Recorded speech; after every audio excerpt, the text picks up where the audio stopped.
এই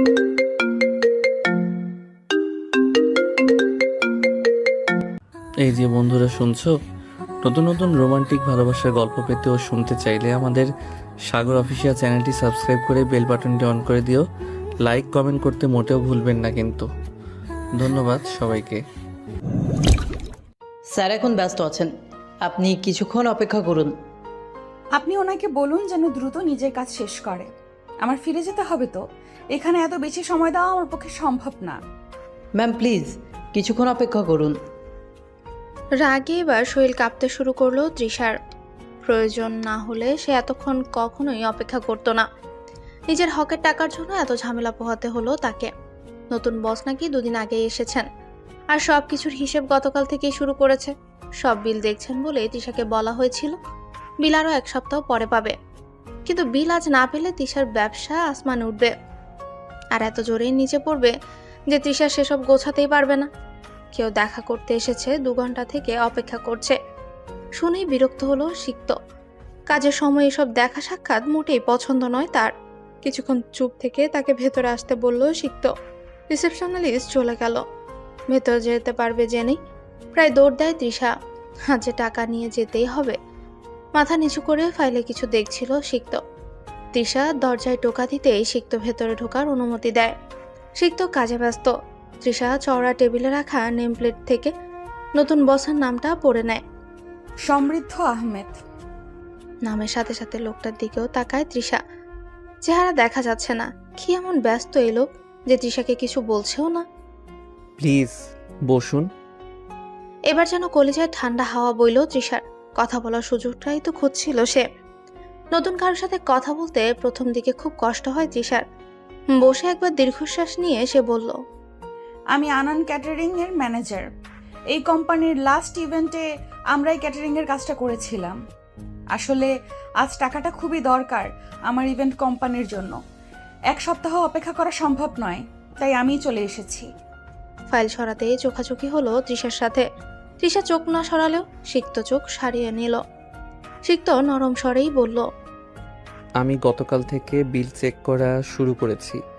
আপনাকে 2 দিন অপেক্ষা করতেই হবে। না না প্লিজ, ইমার্জেন্সি না হলে আমি আসতাম না। এতটা দরকার? বিলের অ্যামাউন্ট কত? 1.5 লক্ষ টাকা। একটা ইভেন্টে 1.5 লক্ষ টাকা? ডিমান্ড হিসাবে সব করাই এই বিল এসেছে। সিক্ত একটা চেক এগিয়ে দেয় তৃষার দিকে। তৃষা নেয়ার আগে চেক সরিয়ে নিয়ে প্রশ্ন করে, আপনার নামটা তো জানা হলো না। সিক্তর চোখে চোখ রেখে উত্তর দেয়, তৃষা। ও, আমি সিক্ত।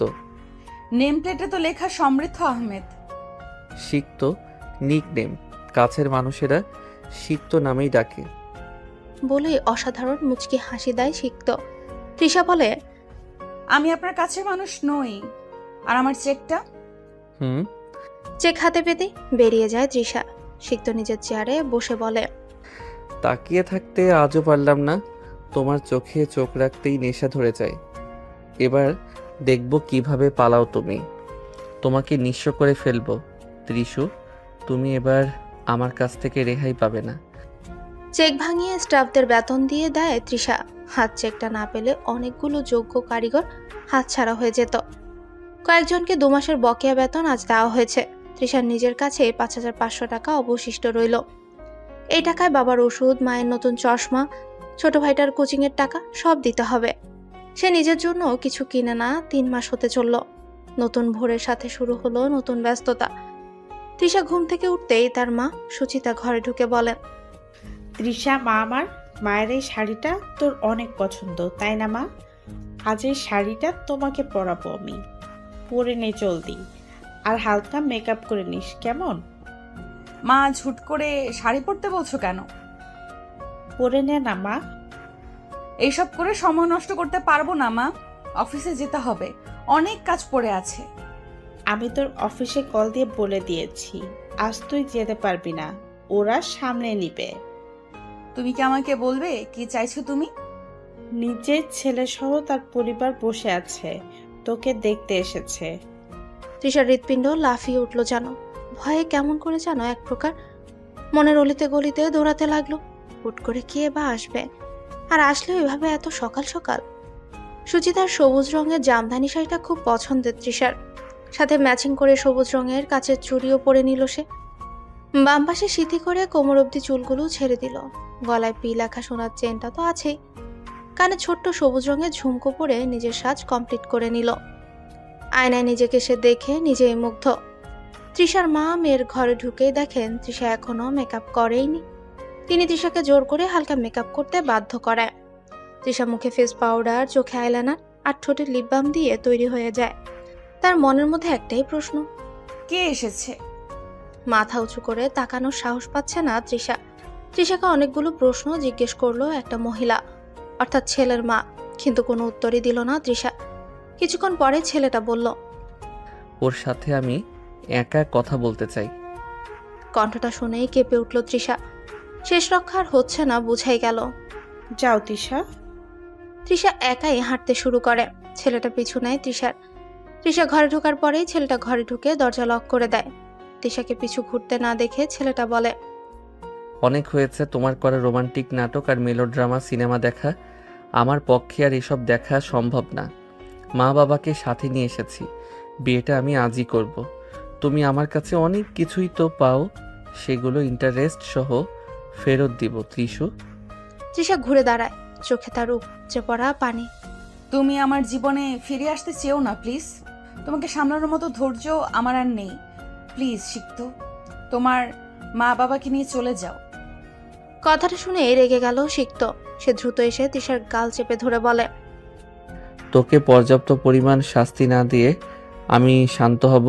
তোকে বলেছিলাম না মা বাবাকে নিয়ে যেদিন তোর বাড়িতে আসবো সেদিনই তোকে বিয়েও করব, মনে আছে তোর? আজ সেই দিন। তুই চিন্তা করিস না, সব কিছু রেডি করেই এসেছি আমি। সিক্ত লাগছে আমার। লাগুক, তোর ব্যথায় এখন আর ব্যথিত হয় না সিক্ত। সে এখন খুশি হয়, অনেক বেশি খুশি। সিক্ত প্লিজ আমাকে বিয়ে করো না, আমাকে আমার মতো থাকতে দাও। তোকে শাস্তি না দিয়ে সিক্ত এবার কিছুতেই ছাড়বে না। খোঁজ নিয়েছি, তোমার বাবা ছোট খাটো জব খুঁজতে শহরের বাইরে গিয়েছেন ছোট ছেলেকে নিয়ে। মনে করো তারা বাড়িতে ফিরতে পারল না, মানে গায়েব হলো, কিংবা তাদের লাশ। সিক্ত প্লিজ, আমি করব তোমাকে বিয়ে, কিন্তু তাদের ক্ষতি করো না, যারা আমার মতো কুড়িয়ে পাওয়া মেয়েকে পানা দিয়েছিল। আচ্ছা করলাম না।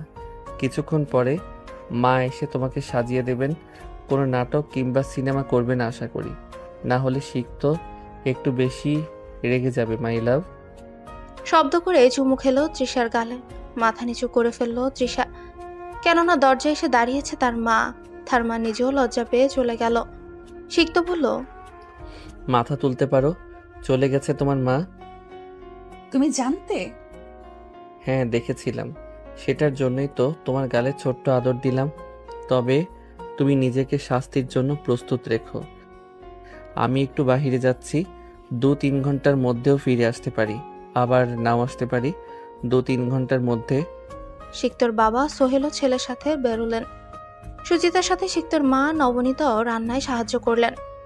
দুটো পরিবার এক হতে যাচ্ছে, মিলেমিশে এক হয়েই থাকবে এই প্রত্যাশায়।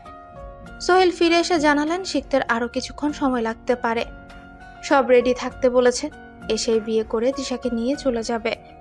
তৃষার বাবা প্রয়াস ও ছোট ভাই নিয়ন বাড়িতে ফিরেছে। কোনো খোঁজ খবর না নিয়ে মেয়ের বিয়ে হবে সেটা কিভাবে মানবেন তিনি? সবকিছু দেখে শুনে শেষমেশ তিনিও রাজি হলেন। বিকেল 4টায় কাজী সাহেব এসে বসে আছেন। তৃষাকেও সাজানো প্রায় শেষ। কাজী সাহেবকে জানানো হলো বর কিছু কাজে বাইরে গেছে, একটু সময় লাগবে। ততক্ষণে তাকে খাওয়ার জন্য বলা হন। তিনি সিক্তর বাবা, তৃষার বাবা আর ছোট ভাই নিয়নকে নিয়ে খেতে বসলেন। তৃষা ঘরে ঢুকে ছেলেকে কল দিতে শুরু করেছে নবনীতা। রিং হলেও কেন যেন রিসিভ করছে না সিক্ত। 17 বার কল দেওয়া হয়ে গেছে। এবার কিছুটা চিন্তিত হয়ে পড়লেন নবনীতা। সিক্ত যেখানেই থাকুক না কেন, মাইল কল রিসিভ করে না এমন কখনো হয়নি। 88তম বার কল দিলেন নবনীতা, সিক্ত রিসিভ করছে না। সোহেলকে জানালেন তিনি, সিক্তকে খুঁজতে বের হয়ে যান। সিক্ত খুবই বুঝদার ছেলে, সহেতুক কারণে এভাবে কল রিসিভ না করে থাকবে না। কাজী সাহেব চলে গেছেন। রাত 8:55 হয়ে গেছে, কিন্তু সিক্ত এখনো লাপাতা। তৃষা নিজের ড্রেস চেঞ্জ করেনি। সে একবার ভাবলো সিক্ত কি তাকে এইভাবে বিয়ের আসরে ফেলে না এসে শাস্তি দিতে চায়? পরক্ষণেই ভাবলো তার বাবা মাকে নিয়ে সে এমন কাজ সে করবে না। রাত 10টায় সিক্তকে নিয়ে বাড়ি ফিরলেন সোহেল। সিক্তর চোখ লাল, সোহেলাও থমথমে। তৃষা চেয়ে থাকলো সিক্তর আঁখি যুগলে, লাল চোখের সাথে হালকা পানি। অদ্ভুত লাগছে সিক্তকে। তৃষার বাবার সামনে এসে সোহেল বলেন, সিক্ত তিশাকে বিয়ে করবে না, মাফ করবেন আমাদের। তৃষা এগিয়ে এসে বলে, সেটা আমি জানি, কিন্তু এত দেরি করে আসলে কেন সিক্ত? তোমার মা অনেক চিন্তা করছিল। সিক্ত অন্য পাশে মুখ ঘুরিয়ে বলে, এটাই তোমার শাস্তি তৃষা। তোমাকে না তো আমি বিয়ে করে আপন করব, আর না অন্য কাউকে করতে দিব। তোমার প্রচুর আঘাত পাওয়া বাকি আছে তৃষা। সিক্তর বাবা সোহেল ছেলেকে থাপ্পড় মারেন। এত কিছু বলেও তৃষার বাড়িতে এনে বিয়েও হাজি করবে বলে হয়রানি করিয়ে এখন বলছে বিয়ে করবে না। ব্যাপারটা কিছুতেই তিনি হজম করতে পারছেন না। তুমি তৃষাকে আগে থেকে চিনো বলনি তো? কিসের জন্য মেয়েটাকে আঘাত দিতে চাইছো তুমি? বাবা, তৃষাই আমার ত্রিশু। থমকালেন সোহেল। ছেলেকে থাপ্পড় মারার জন্য আফসোস হচ্ছে তার। তৃষার দিকে ঘুরে বললেন, তুমি সেই মেয়ে, তোমার জন্য আমার ছেলেকে হারাতে বসেছিলাম। তোমাকে তো আমি নিজেও মাফ করব না। আমার ছেলের বউ তো আমি বেঁচে থাকতে কখনোই বানাবো না। চমকালো তৃষা। কি সব হচ্ছে এসব? মাথায় দুহাত উপর দিয়ে যাচ্ছে। প্রয়াস এগিয়ে এসে বলে, মেয়েকে বিয়ে করবে না বুঝলাম, কিন্তু তাকে সিক্ত ভরকে গিয়ে বলে, মিথ্যা? কিসের মিথ্যা? আপনার মেয়েকে জিজ্ঞেস করুন কি করেছিল ও আমার সাথে। আমাকে ভালোবাসার জালে ফাঁসিয়ে ছেড়ে এসেছিল আপনার মেয়ে। ওর জন্য দীর্ঘ 7 মাস মেন্টাল অ্যাসাইলামে ছিলাম আমি। হুট করে ছেড়ে এসেছিল তো সহ্য করতে পারিনি। আমাকে জানিয়ে আসলে হয়তো অতটা কষ্ট হতো না, কিন্তু আমি আপনার মেয়েকে জানিয়েই ছেড়ে যাচ্ছি। হ্যাঁ ঠিক আছে, আমি জেনে গিয়েছি। এবার তোমার মা বাবাকে নিয়ে চলে যাও। নবনীতা সব শোনার পরে তৃষার সামনে এসে বলেন, কেন ছেড়েছিলে আমার ছেলেটাকে? তোমাকে না পেয়ে কি হয়েছিল ওর কিছু জানো তুমি? তৃষা এবার কেঁদে দেয়। কাঁদতে কাঁদতে নবনীতার সামনে বসে পড়ে বলে, আপনার ছেলে একটা সাইকো। ওর তো মেন্টাল অ্যাসাইলামে থাকার দরকার। আমি ওকে কখনোই ভালোবাসিনি। ওকে ছেড়ে না আসলে ওর জন্য আমি পাগলই হয়ে যেতাম। আপনার ছেলে পাগল, নিয়ে যান এখান থেকে। চুপ থাকতে পারেনি নবনীতা। তৃষার গালে একটা থাপ্পড় মারে। তৃষা নিজের গালে হাত দিয়ে বলে, আজ যদি বিয়েটা হয়েও যেত, আমি সিক্তকে কখনোই স্বামী হিসেবে গ্রহণ করতাম না। নিজের বাবা মাকে নিয়ে বেরিয়ে যায় সিক্ত। আজ তার কষ্ট হচ্ছে, ভীষণ কষ্ট। তৃষা যদি ওর ভালোবাসা বুঝতো, হয়তো আজ সে আর তৃষা একসাথে থাকতো। তৃষার বাবা জব চলে যাওয়ার পর দ্বিতীয় হার্ট অ্যাটাক করেছিলেন তিনি। আজমের বিয়ে ভেঙে যাওয়ায় তৃতীয় অ্যাটাক করেছেন। তৃষা বিয়ের সাজেই মা আর ছোট ভাইকে নিয়ে ছুটল হসপিটালে, কিন্তু হসপিটালে পৌঁছানোর পূর্বে তৃষার বাবা শেষ নিঃশ্বাস ত্যাগ করেন। 8 মাস পর লাল লেহেঙ্গা পরে বিয়ের সাজে বসে আছে তৃষা, পাশে হৃদয়। 2 মাস আগে তৃষার ক্যাটারিং অফিসে এসেছিল ইভেন্ট নিয়ে কথা বলতে। তখনই তৃষার মোহে আটকে পড়ে। সবাইকে রাজি করিয়ে আজ বিয়ে করতে এসেছে তৃষাকে। মায়ের কারণে না করতে পারেনি তৃষা। শুনেছে সেদিনের 1 মাস পরে এই দেশ ছেড়েছে সিক্ত, তাই নিজেকে অনেকবার সুযোগ দিয়েছে সে। সিক্তর মতো সাইকের জন্য কেন নিজের জীবন নিয়ে খেলবে সে? হৃদয়ের বাবা রিশাদ তৃষাকে পছন্দ করলেও তার মা মেঘলা পছন্দ করেনি তৃষাকে। অতিরিক্ত সুন্দরী মেয়েদের মধ্যেই সমস্যা থাকে তার ধারণা মতে। সন্ধ্যা 7টায় কাজে এসে পড়েছে, আর মাত্র কিছুক্ষণ পরে বিয়ের কাজ সম্পন্ন হবে। দূর থেকে পরিচিত মুখ স্পষ্ট হতে চমকে উঠল তৃষা। সিক্ত সিক্ত এসেছে, কিভাবে খবর পেল? এজন্যই সব অনুষ্ঠান করতে মানা করেছিল তৃষা। তৃষা এখন মনে মনে সিক্ত যেন কোনো ঝামেলা না করে সেই দোয়াই করছে। হৃদয়ের সাথে 2 মাসের পরিচয় হলেও মানুষটা যে ভালো সেটা খুব ভালো করে বুঝে গেছে তৃষা। তৃষার মনে হচ্ছে সিক্তের সম্পর্কে আগেই বলে দেওয়া উচিত ছিল হৃদয়কে। এই বিয়েটা ভাঙলে সবাই তার নামে ভুলভাল কথা বানাবে। তৃষার সামনে এসে সিক্ত এমন কাজ করলো যেটার কারণে সবাই মাথা নিচু করে ফেললো। হৃদয় সিক্তকে তৃষার থেকে ছাড়িয়ে কলার চেপে ধরে বলে, তোকে ডেকেছিলাম আমার বিয়ে অ্যাটেন্ড করতে, আর তুই আমার বউকে এভাবে অপমান করলি। রিল্যাক্স হৃদয়, আমি এমন কিছু করিনি যেটা আগে হয়নি, শুধু আরেকবার নিজের ইচ্ছেটাকে পূরণ করে নিলাম। তৃষা কি বলছে শিখতো? তুমি ওকে আগে থেকে চিনো? কি সম্পর্ক ছিল ওর সাথে? বিয়ের দিন বিয়ে না করে ছেড়ে দিয়েছিলাম তোর এখনো না হওয়া বউকে। এমন একটা ক্যারেক্টারলেস মেয়েকে বিয়ে করতে এসেছিস যে কিনা বিয়ের পূর্বেই একাধিক ছেলের সাথে। বুঝে নে কি বলতে চাচ্ছি। সবকিছু শুনে এগিয়ে এলেন সুচিতা। স্বামী মারা যাওয়ার পর তিশার সাথে কম কথা বলতেন তিনি। হাজমের এত অপমান সহ্য হচ্ছে না তার। সামনে এসে সিক্তর গালে একটা থাপ্পড় দিয়ে বলে, তোমার সাহস দেখে অবাক হচ্ছে আমি। এতটা জঘন্য হতে লজ্জা করছে না তোমার? মানলাম তিশার কারণে কষ্ট পেয়েছো তুমি, কিন্তু তুমি তো তিশাকে আর চাও না। অন্য কোথাও বিয়ে কেন করতে দিচ্ছ না? আন্টি, না আমি তৃষাকে বিয়ে করব আর না ওকে অন্য কারো হতে দিব। আমি তৃষাকে বিয়ে করব শিখতো। হৃদয়ের দিকে রেগে তাকালো সিক্ত। হৃদয়ের মা এসে সবার সামনে বলল, আমার ছেলে তো এই মেয়ের রূপে পাগল হয়েছে, আমরা তো হইনি। আমি আগেই বলেছিলাম এই মেয়ে আমার সুবিধার ঠেকছে না। এই মেয়ের সাথে কিছুতেই আমার ছেলের বিয়ে আমি দিব না। কিন্তু মা। হৃদয়কে কিছু বলতে না দিয়ে সবাইকে নিয়ে বেরিয়ে গেলেন মেঘলা। এখানে এখন উপস্থিত আছে তৃষার বাড়ির আশেপাশের মানুষেরা। সিক্ত তৃষার বিয়ে ভেঙে চলে যাওয়ার জন্য হাঁটা শুরু করতেই একজন বৃদ্ধ লোক সিক্তর সামনে এসে বলে, এত সহজে তুমি বেরিয়ে যেতে পারবে না। একটা মেয়ের বিয়ে ভেঙে তুমি পার পেয়ে যাবে ভাবছো? আমাদের এলাকার একটা মেয়ের নাম বদনাম করে এভাবে চলে যেতে পারবে এত সহজে? লোকটার কথা শেষ হতেই সিক্তকে ঘিরে ধরলো এলাকাবাসী। সিক্ত তৃষাকে বিয়ে করতে নারাজ, কিন্তু এলাকার মানুষেরা সিক্তকে ছাড়ছেই না। তৃষা সিক্তকে সাহায্য করার জন্য রাজি হয়েছে। সুচিতাও মানা করেনি। একটাই মেয়ে, তার বিয়ে কতবার ভাঙতে দেখবে সে? কাজী সাহেবকে যেতে দেওয়া হয়নি। উনি বসেই ছিলেন এতক্ষণ যাবৎ। সিক্তকে জোর করে তৃষার সাথে বসানো হলো। কাজী সাহেব সিক্তকে তার নাম জিজ্ঞেস করলেন। সিক্ত নাম বলতে চাইল না। তৃষা কাজীকে সিক্তর নাম বলল, সমৃদ্ধ আহমেদ। তো তুমি নিজেই আমাকে বিয়ে করতে চাও? ঠিক আছে, তাই হবে। আমি তোমাকেই বিয়ে করব। আমার কাছে রেখেই তোমার জীবন নরকে পরিণত করব। তুমি প্রতিটা মুহূর্ত মৃত্যু কামনা করবে। তুমি চিন্তা করো না, আমি তোমাকে মিথ্যা হলেও ভালোবাসি। তুমি আমার জীবন নরক বানিয়ে দিও, আমি তোমার জীবন নরকে জ্বালাবো। বলুন কবুল। সিক্ত চোখ বন্ধ করে গভীর শ্বাস টেনে বলে, কবুল, কবুল, কবুল। মা, আপনি কি সমৃদ্ধ আহমেদকে স্বামী হিসাবে গ্রহণ করেছেন? বলুন কবুল। কবুল, কবুল, কবুল। আলহামদুলিল্লাহ।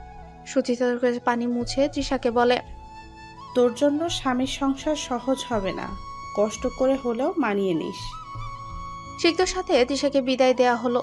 তৃষার বিয়ে ভাঙতে এসে এভাবে ফেসে যাবে ভাবতে পারেনি সিক্ত। নিজের উপরেই রাগ হচ্ছে তার। অন্য উপায়ে কি বিয়েটা ভাঙা যেত না? প্রায় আধা ঘন্টা ড্রাইভ করার পর গাড়ি থামালো সিক্ত। তৃষা প্রায় ঘুমিয়ে গিয়েছিল। সারাদিনের ব্যস্ততার কারণে ক্লান্ত সে। ব্রেক করার ঝাঁকুনিতে ঘুম উড়ে গেছে তৃষা। সে ঘুমন্ত কণ্ঠে বলল, কি হলো?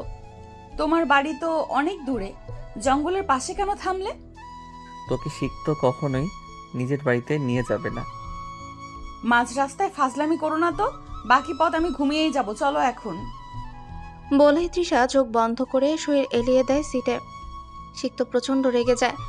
এই মেয়েটাকে তার এখন সহ্যই হচ্ছে না। গাড়ি থেকে নেমে তৃষার পাশের দরজা খুলে টেনে নামায় সিক্ত। তৃষা অনেক বেশি ক্লান্ত ছিল। সিক্তর হুট করে টেনে বের করায় রাস্তায় পড়ে যায় সে। বাম হাতের তালুতে ছিলেও যায়। তৃষা চিৎকার করে বলে, তুই আগে অর্ধেক পাগল ছিলি, এখন পুরোটাই হয়ে গেছিস। এইভাবে টানার কি ছিল? তোর জন্য ব্যথা পেলাম। বলেই তৃষা নিজের বাম হাতের তালুতে ফু দিতে থাকে। সিক্ত সেটা দেখে দ্রুত পানির বোতল বের করে তৃষার হাতে পানি ঢেলে দেয়। তৃষা চিৎকার করে উঠে। ছিলে যাওয়া অংশে পানি দেয়া হলে সেটা লবণ দেওয়ার মতো জ্বলে। তৃষাকে কষ্ট পেতে দেখে উদ্বিগ্ন হয়ে পড়ে সিক্ত। কিন্তু তৃষা সিক্তকে নিজের থেকে দূরে সরানোর জন্য ধাক্কা দিলে রেগে যায় সে। গাড়িতে উঠে দরজা লক করে দেয়। তৃষা বাহির থেকেই বলে, সিক্ত, অনেক রাত হয়ে গেছে সিক্ত, আমাকে ফেলে যাওয়ার কথা ভেবো না প্লিজ। আমাকে না হয় আমার বাড়িতেই দিয়ে আসো। এর থেকেও খারাপ অবস্থায় ফেলে এসেছিলে তুমি। একটু তো সেই কষ্টের স্বাদ নাও। বলে গাড়ি নিয়ে চলে যায় সিক্ত। তৃষা ভয়ে কাঁপতে শুরু করে। একে তো অন্ধকার, তার উপরে অনেক দূর পরপর নিয়ন আলো জ্বলছে, সেগুলোর আলোয় কিছুই ঠিকমতো দেখা যাচ্ছে না। অনেক দূর থেকে কুকুরের চিল্লানোর আওয়াজ পাওয়া যাচ্ছে। তৃষা সেখানে বসেই কান্না করতে শুরু করে। নিজেকে বলল সে সিক্তকে এটার জন্য মাফ করবে না। 5 মিনিট না যেতে গাড়ি থামায় সিক্ত। কিছুক্ষণ আগের করা ভুল পোড়াচ্ছে তাকে। এত রাতে কিভাবে পারলো সে তৃষাকে একা ফেলে আসতে?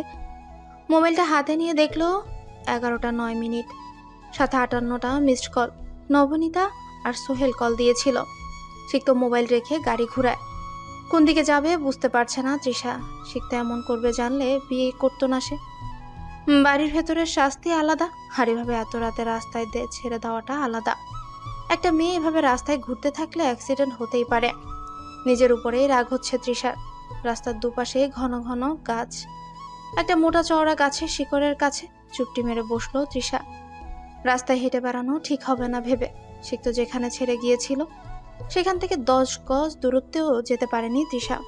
সিক্ত সেখানে এসে তৃষাকে খুঁজতে লাগলো। আশেপাশে কেউ নেই, সুনসান রাস্তা। সিক্ত নিজের উপরই প্রচন্ড রাগ হচ্ছে। তৃষাকে সে ঘৃণা করে দেখালেও ভেতরে থাকা ভালোবাসা এখনো অক্ষত। সিক্ত চিৎকার করে বলতে লাগলো, ত্রিশু, তুমি কোথায়? তৃষা।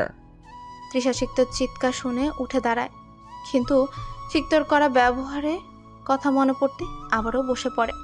ডাকতে থাকুক সিক্ত, যাবে না সে। অনেকক্ষণ যাবৎ আশেপাশে খুঁজেও যখন তৃষাকে সে পেল না, তখন পুরোই উন্মাদের মতো শুরু করলো সে। আশেপাশে হন্যে হয়ে খুঁজতে লাগলো।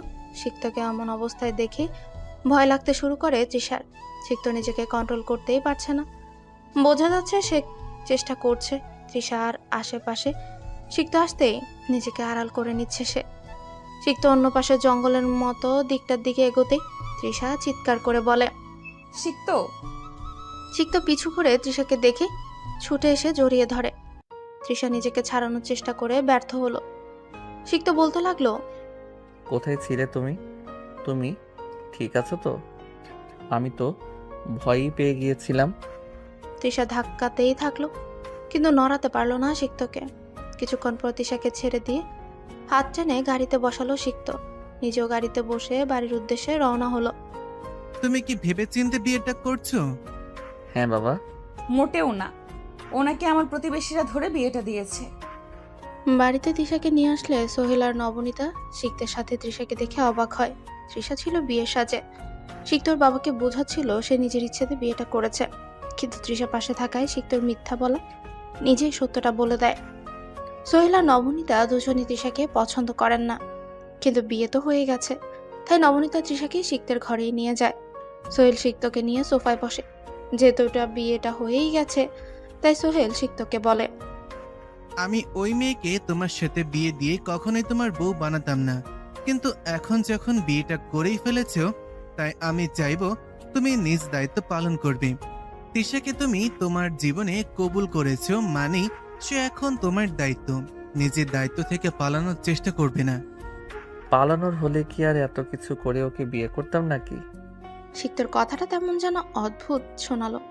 সে যেন নিজের ইচ্ছেতেই বিয়েটা করেছে, কেউ জোর করেনি। মানে? এই যে বিয়ে করব না বলেও আবারও ওকে বিয়ে করতে হলো। বুঝলাম না তোমার কথা। না বাবা, তেমন কিছু না, আমি বরং ঘরে যাই। বলেই নিজের ঘরের দিকে যেতে লাগলো সিক্ত। নবনীতা বের হলে সিক্তর সাথে দেখা হলেও কথা বলল না। সিক্ত কিছু না বলে ঘরে ঢুকে তৃষা খাটে বসেছিল। সিক্ত তৃষার সামনে সে দাঁড়ায়। তৃষাও সিক্তের দিকে তাকালো। সিক্ত কিছুক্ষণ গম্ভীর মুখ করে দাঁড়িয়ে থেকে হাসতে শুরু করে। সিক্তের হাসি ভালো ঠেকলো না তৃষার। সে উঠে অন্য পাশে যেতে চাইলো, কিন্তু সিক্ত তৃষার হাত ধরে বলল, আর কত পালাবি? আমি ক্লান্ত। তোর শাস্তি শুরু হবে কাল থেকে।